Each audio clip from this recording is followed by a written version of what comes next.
Today, Brianna and I have a 1500 battle report ready for you. Goblins versus demons on the loot scenario. Let's get saucy. Hobby sauce. Thanks for coming back to another episode of Hobby Sauce, guys. I've got my lovely wife, Brianna, with me again today. We're playing Demons versus Goblins, and I'm hoping this time the demonic and abyssal powers will help me finally beat my wife. No, this time I'm bringing these two big rock throwers, and these are my favorite little goblins throwers. Yeah, last time we played with these, we had a total of 6 turns. She had 2, and she hit 10 times. So on a 5-up, I'm going to let you do the math. I'm a little scared personally because I think if Cronius takes more than one of these, he might be in for a bit of a shock. Anyway, we're going to get started, guys. We're going to open up the list and get into deployment afterwards. Let's go. As normal here, we take time putting out terrain and switch back and forth. I place a giant hill in the middle of the board. I realize this is the loot scenario, and I think if I can get the height over the goblin muck, I'll be able to deal some serious damage. One Tooth's forces today start with 4 regiments of rabble, 2 of which who haven't figured out what to do with their whacking sticks yet. They'll be backed up by 2 hordes of trolls, and a regiment of fleabag riders with the potion of the caterpillar. For ranged attacks, they have a horde of spitters who have figured out what to do with their bows, as they have the heart-seeking chant. They'll be backed up by 2 big rocks throwers and 2 war trombones. For individuals, the goblins have elected to bring a flagot. One Tooth, their fearless leader, is leading them today with an inspiring talisman and bane chant, and he's brought his friend Half Moon. Half Moon has Blood Boil today and Lightning Bolt. The Abyssals today have brought a horde of lower Abyssals with 2-handed weapons. They have the Banner of the Griffin, and with them they brought their Abyssal Harbinger with Bane Chant. The Abyssals also have 2 troops of Gargoyles, 2 hordes of Molochs, one with the Blessing of the Gods and the other with the Healing Brew, a regiment of Abyssal Horsemen with the Potion of the Caterpillar, and an Efreet with Inspiring Talisman and Cronius, who is leading this party today. Turn 1 for the Goblins. One Tooth leads his crew to kill some demons. The Fleabag Riders move forward in turn, hoping for a flank charge if the lines meet in the middle. The regiments of rabble, along with the trolls, move forward, pivoting slightly to maintain the line. The Spitters move forward, hoping to get a shot on Cronius. As far as range goes, both the Spitters and Half Moon could not get in range of Cronius. However, the Rock Labbas could. The Rock Labbas shoot into Cronius, while the Spitters and Half Moon settle for the Molochs. No wounds are dealt to Cronius, and 4 wounds are dealt to the Molochs. A 9 is rolled, and they hold. As the goblins move forward, the demons get thrilled with excitement. Goblin blood will soon be spilled. The Molochs regen 3 wounds out of their 4, bringing them down only to 1 wound, and then the army moves up as so. The Gargoyles on the left flank move forward. The far left one turns and pivots, getting a good flank charge on half of the goblin line as well as lining up to kill the Rock Labbas. The other Gargoyle comes in and screens for the Abyssal Horsemen who stand directly behind it, both obscured in the wood and only inches away from the first objective. The main Abyssal line moves forward. Both lower Abyssals and the Molochs move forward with the Abyssal Harbinger and the Efreet, along with Cronius. The Molochs on the far right turn and pivot just slightly, as there are Fleabag Riders on the right flank, and should they have moved up before, they would have been offering a flank. They are still in the front arc of the rabble in front of them. No major casualties yet. Let's see what happens in turn 2. Recognizing he will soon be overrun, One Tooth advances to make sure that the Gargoyles on the left flank are held at bay. We move forward as so. The Fleabag Riders hold, again, waiting for a flank to expose itself. The rabble and trolls move forward, ready for a frontward scrap. The trolls, of course, are hidden behind the rabble, hoping the Abyssals will charge the rabble and either kill them or not, as the trolls can see over them, and come in for a juicy countercharge. Now on the left flank, the Wizzes position themselves in a way where they have shots to the gargoyles, and the Spitters reposition so that they can shoot the gargoyles as well. As shots fire, the big rock throwers go into Cronius as normal. They are intent on killing him, as he will likely burn many goblins alive if they can't take him soon. However, both the Wizzes, Half Moon and One Tooth, shoot into the gargoyles obscured in the wood, while the Spitters shoot into the gargoyles on the far left side. 2 wounds are dealt by the Spitters, 1 wound are dealt by both Wizzes to the gargoyles, as they are obscured in the wood and harder to hit. 2 wounds are dealt to Cronius, as one of the big rock throwers manages to get a direct hit. Ultimately, Cronius holds. We don't have the dice roll here, but he did hold, as he only had 2 wounds. It will take more to take such a legendary abyssal down. However, both gargoyles are wavered. One Tooth's plan has succeeded, and the abyssals will have to figure out something else to do, as it's possible the gargoyles will be in the way and certainly cannot take out the big rock throwers this turn. Turn 2 for the abyssals. The gargoyles have been wavered, but the goblins have shown themselves on the front lines, and we will not be held down. Regens happening first. The gargoyles on the far left flank heal both of their wounds. The gargoyles in the woods do not heal at all, and the Molochs, who had healed 3 before, heal their last 1, taking them down to 0. Charges to declare. The Abyssal Horsemen can charge into the horde of Spitters. As the gargoyles are still nimble, they were able to make a backwards move of 5 and pivot in a way to allow the Abyssal Horsemen to charge the horde of Spitters. As those Abyssal Horsemen have Pathfinder, they will not be hindered for this charge and will deal, hopefully, a large portion of damage and will certainly disorder them for the next turn. The Molochs charge into a regiment of rabble, hoping to break them and open up to the trolls. The lower Abyssals charge another horde of rabble, again hoping to clear as much as they can. The Molochs on the far right recognize that charging into both the regiments of rabble with the trolls and the Fleabag Riders on the right would be suicide. They position themselves in a way to where everything is in their front arc and hold, hoping for the countercharge to come to them. The Efreet and Cronius recognize that there are war trombones hidden just behind the ranks. As Abyssals have an extremely low defense, it is imperative both of these are taken out, or else we will have many demon losses. The Efreet fires into the war trombone on the right, and the Cronius shoots onto the war trombone on the left. The war trombone on the left takes 5 shots from Cronius, and the war trombone on the right takes 6 attacks from the Efreet. Ultimately, Cronius routs his war trombone, and the Efreet wavers the other. They will not have to deal with goblin fire this turn. Moving into melee, 12 wounds are dealt to the goblin spitters, 11 wounds are dealt to the regiment by the Molochs, and 8 wounds are dealt to the regiment by the lower abyssals.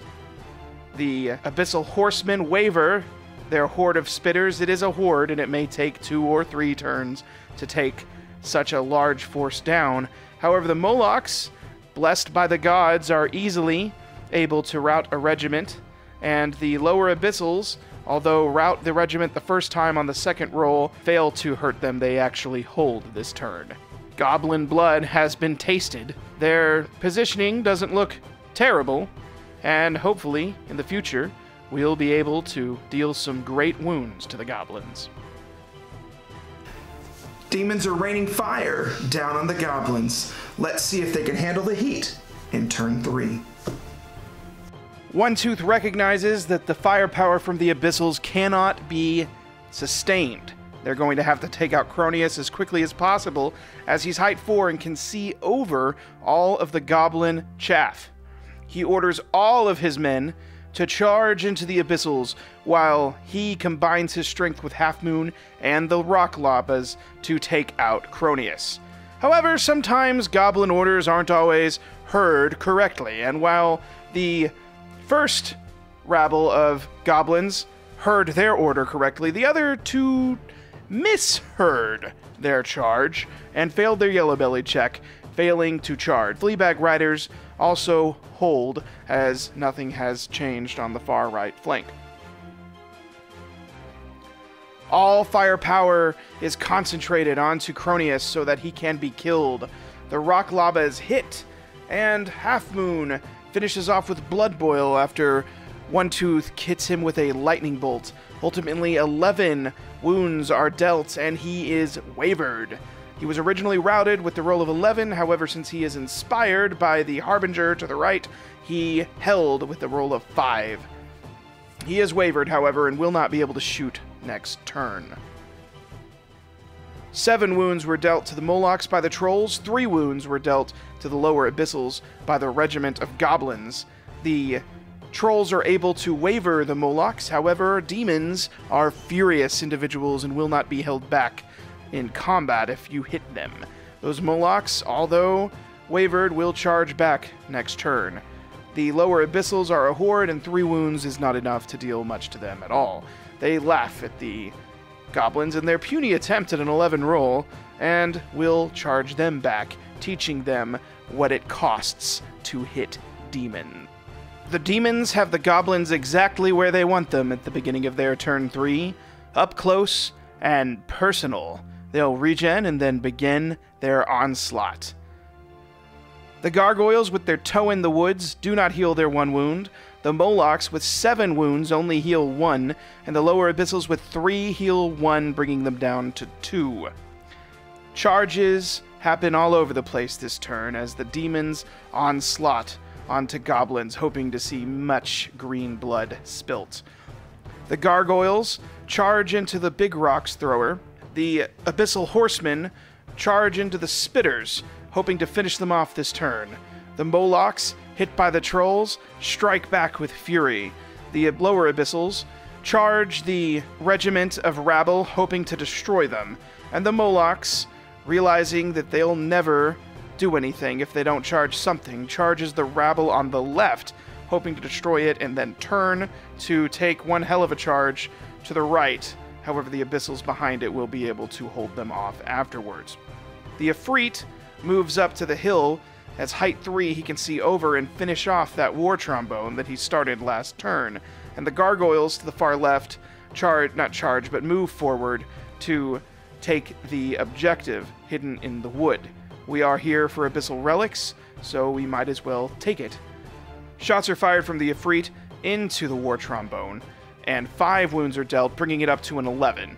Only Snake Eyes are needed, and Snake Eyes were not rolled. The War Trombones will not see action this day. Combat all around, many wounds were dealt.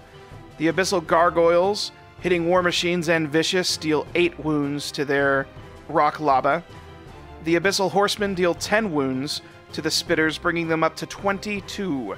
The Molochs deal 10 wounds to their Trolls, the lower Abyssals deal 8 wounds to their regiment of Rabble, and the Molochs on the right deal 9 wounds to their regiment. Everything is routed with the exception of the Trolls. The Trolls are wavered with a roll of 6 and 10, bringing it up to 16, 1 away from busting. That 6 does include the brutal roll. The original roll was a 5. Many Goblins lost their lives today, and the Abyssals are happy for now, as long as we can kill more, that is. Charge! Halt! I heard a halt! Heard a halt. Game faces for next turn. Let's see if the Goblins can turn it around in turn 4. One Tooth realizes he's in a bit of a pickle right now. The Abyssals are large and numerous, and he has lost many greenskins last turn. However, if they can focus on the objective in the middle, and take the objective on the far right, with the Fleabag Riders, which should easily be able to take it and run, there may still be a chance for a Goblin victory today, and the demons can be held back momentarily. 5 wounds regen from the Trolls. They lose half their wounds and maybe can survive another Moloch assault. The Molochs that killed the regiment of Rabble last turn are punished dearly for their attack. They are triple charged by a regiment of Rabble, the Fleabag Rider Regiment, and a horde of Trolls. This time they heard their order from One Tooth, who may have thrown a couple of rocks at them to get their attention. One Tooth also realizes that the firepower of the Abyssals from the Ifrit and Cronius needs to be stopped immediately if greenskins are to remain alive. The Rock Lava and Half Moon shoot into Cronius. Half Moon's blood boils a lot of blood, as Cronius has a lot of wounds on him. After those shots, One Tooth realizes that, Cronius is mostly out, and instead of getting him down to Snake Eyes, takes the long shot and tries to harm the Ifrit. 1 wound is dealt to the Ifrit, 2 wounds are dealt to Cronius for a total of 13. Cronius is routed, and that lightning bolt that One Tooth shot was a stroke of genius and a dazzling display of power, as an 11 was rolled on the route check, and the Ifrit cowers back in terror, wavered, unable to shoot the next turn. In the ensuing melee, the Molochs are outnumbered by an enormous amount and take 12 wounds and are routed and destroyed. One Tooth looks across the land and realizes he can still win this if he holds out and has faith. At the beginning of the Demon turn 4, they have a wavered Ifrit. However, a large force of Abyssal infantry and cavalry moves forward to take the goblin blood that they see before them. The gargoyles in the wood cannot heal their 1 wound. The Molochs in the front heal 2 wounds, bringing them down to 4, and the lower Abyssals heal no wounds, keeping the 2 that they had remaining. The Ifrit pivots in a way that allows the lower Abyssals to charge the regiment of goblins. The Abyssal Harbinger, realizing that he does not need to Bane Chant anyone this turn, charges Half Moon, hoping to disorder him and stop him from blood boiling anyone next turn. The Abyssal Horsemen and the Molochs double charge the Trolls. The Gargoyles on the far left come for the other Big Rocks thrower, and the Gargoyles in the wood, with the demonic relic, the loot token, turn to run away. If they get back to the Demon Prince with the relic before the rest of the army, perhaps they will be rewarded, and not the Abyssal leaders. Moving into combat, the Abyssals deal astounding amounts of wounds to the goblins. 8 wounds are dealt to the Big Rocks thrower in the left, 11 wounds are dealt to the Trolls, bringing it up to a total of 16, although not pictured. The Abyssal Harbinger fails to wound Half Moon, and the lower Abyssals deal 10 wounds to the Goblin regiment. The Big Rocks thrower is broken, the Trolls are broken, and the Goblins are broken. 3 Goblin units are killed this turn, and the Abyssals rejoice, hoping to slay the rest of them next turn. Alright, the demons have 1 objective, and maybe 2. Let's see if the Trolls and the Fleabag Riders can show them who's boss in turn 5. It looks grim for the Goblins, but One Tooth realizes that the Ifrit has made a critical mistake. Due to the nature of turning, wavering, charging, the Ifrit is actually just a hair higher up than the lower Abyssals. Those Fleabag Riders can charge into the Ifrit, kill it, and if they do, can slam directly into the lower Abyssals as the Ifrit is an individual, and aid the Trolls in attacking the lower Abyssals. The Whizzes and the Flagot realize that they are out in an open field with both Molochs and Abyssal Horsemen and Gargoyles on a hill looking to run them down.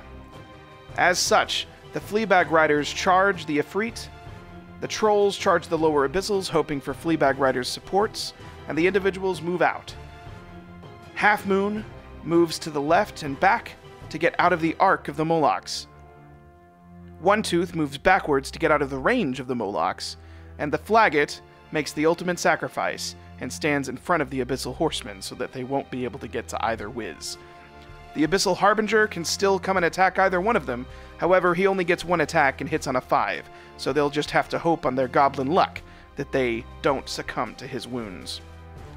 Both One Tooth and Half Moon strike with the combined power of lightning bolts and blood boils to the Molochs, however only 1 wound is dealt and they do not rout them. The Fleabag Riders charge into the Ifrit, dealing 7 damage. However, they roll a 3 on the route check, and the Ifrit holds on an 11 with a nerve of 10-12. The Fleabag Riders will not be able to support the Trolls attacking the lower Abyssals, and the Trolls will only deal 7 wounds and then roll a 2 against the lower abyssals, failing to rout them. One Tooth looks across the field and realizes there is no hope for the goblins. However, he can take Half Moon and himself, and perhaps his Fleabag riders, and run, sacrificing his trolls and his flagot. Perhaps if he goes back to the goblin hovels, he can rally more goblins to fight the tide of abyssals that reap across his lands. However, it is an abyssal victory today, and they will grab their goblin relics and take them back to their demon prince, and perhaps gain more power in the process. At this point, Brianna conceded the match, as it was clear there was no way that she could hold two objectives, as one was running across the field, and the abyssal Molochs in the back hold one and cannot be damaged.